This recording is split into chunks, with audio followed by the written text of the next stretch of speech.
कोल्हापूर जिल्ह्यातील 68 जिल्हा परिषद आणि 136 पंचायत समितीच्या जागांसाठी शनिवारी चुरशीनं 74% इतकं मतदान झालेलं आहे आणि या मतदानाची मतमोजणी आज होणार आहे।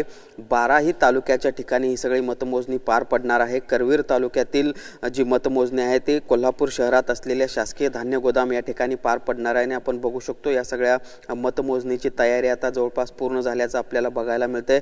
24 टेबलवर ही सगळी मतमोजणी आहे ती पार पडणार आहे। करवीर तालुक्यामध्ये 12 जिल्हा परिषदेच्या आणि 24 पंचायत समितीच्या जागा आहेत, त्यांचे निकाल याच ठिकाणाहून हाती येणार आहेत। त्याचबरोबर जर आपण बघितलं तर कागल आणि इतर ठिकाणची जे काही मतमोजणी आहे ती त्या ठिकाणी पार पडणार आहे। त्यामुळे साधारणतः 10 वाजता या सगळ्या मतमोजणीला सुरुवात झाल्यानंतर 11 ते 11:30 वाजेपर्यंत हे सगळे मतमोजणीचे कल आहेत ते हाती यायला सुरुवात होईल। कोल्हापूर जिल्ह्याचा राजकीय जर विचार केला तर या सगळ्या जिल्हा परिषद निवडणुकांमध्ये सगळ्याच महत्त्वाच्या पक्षांनी स्वबळावर ही सगळी निवडणूक आहे ती लढवलेली होती। अनेक आमदारांचे पालकमंत्र्यांचे नातेवाईक जे आहेत ते या सगळ्या निवडणुकीच्या रिंगणात होते आणि त्यामुळे त्यांची देखील प्रतिष्ठा आहे ती पणाला लागल्याचं बघायला मिळते आणि त्यामुळे मतदारांनी नेमका कौल कुणाला दिला हे देखील पाहणं महत्त्वाचं असणार आहे। मात्र आपण बघतोय हे सगळी 10 वाजता जरी प्रत्यक्षात ही सगळी मतमोजणी सुरू होणार असली तरी आता या सगळ्या मतमोजणीची तयारी पूर्ण झाल्याचं आपल्याला बघायला मिळतंय। सुनील काटकरचं भूषण पाटील, TV9 मराठी, कोल्हापूर।